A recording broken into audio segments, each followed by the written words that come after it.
This is Purnima Devi from SNSCT. In the last class, we discuss about. In this last class, we discuss about. Uh, in this last class, we discussed about the fundamental rights and duties. So now we discuss about the Prime Minister of India. So the Prime Minister of India is the head of the government of Republic of India. So executive authority is a vested in a prime minister and he is chosen the counseling ministers. So the prime minister which is to be elected by the people.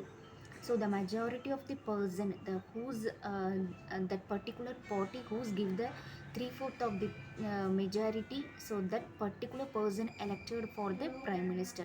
So the prime minister has to be the member of one of the houses. So there are two houses. So last class we seen about Lok Sabha and Rajya Sabha. So the prime minister has to be member of the one houses in the Parliament of India and heading the respective house. So the prime minister and its cabinet are a time responsible to the Lok Sabha.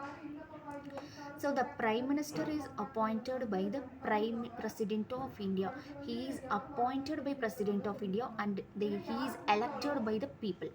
So the however Prime Minister has to enjoy the confidence of majority of Lok Sabha members. So who are directly elected every 5 years. The time period of Prime Minister is 5 years.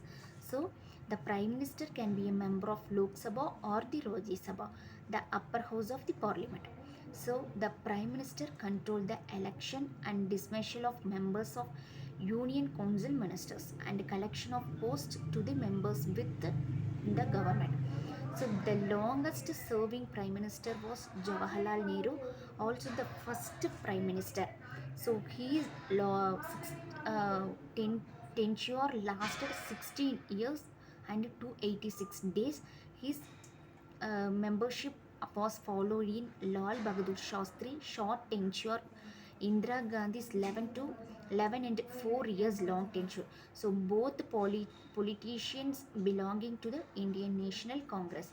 So after Indira Gandhi's her son Rajiv Gandhi took charge until 1989, when a decade of five unstable government began, the followed by the terms of Narasimha Rao, Atal Bihari Vajpayee, Manmohan Singh and Narendra Modi. So Narendra Modi is the 14th current Prime Minister of India, serving from 26th May 2024.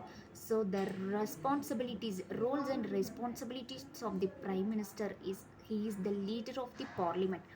So the Prime Minister is the leader of the Parliament and majority of the party in Lok Sabha and is the responsible for representing the executive legislature.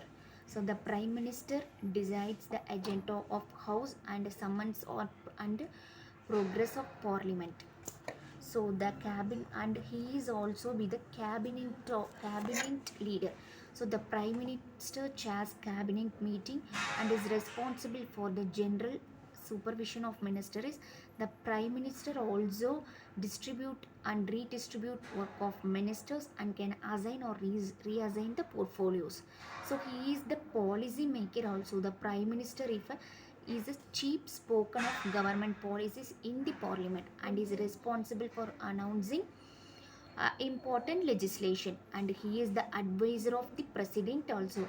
The Prime Minister advises the president on the range of the matters, so including the appointment of council of ministers and dissolution of Lok Sabha. So the conflict resolution, the Prime Minister is the responsible for solving conflict between the departments. So the Prime Minister liaises with the union ministries and state governments on matters of interest of prime ministers. So the main three functions of the prime minister is he is the he is the chair of cabinet meeting, and his decision is the final case if any dispute arises between the departments. So his statement is the final statement, and he exercises general supervision for different ministries. So he is the chair cabinet, and also his decision is the final decision, and he can distribute or redistribute the works to the ministers which they are allocated for that particular responsibilities. Thank you.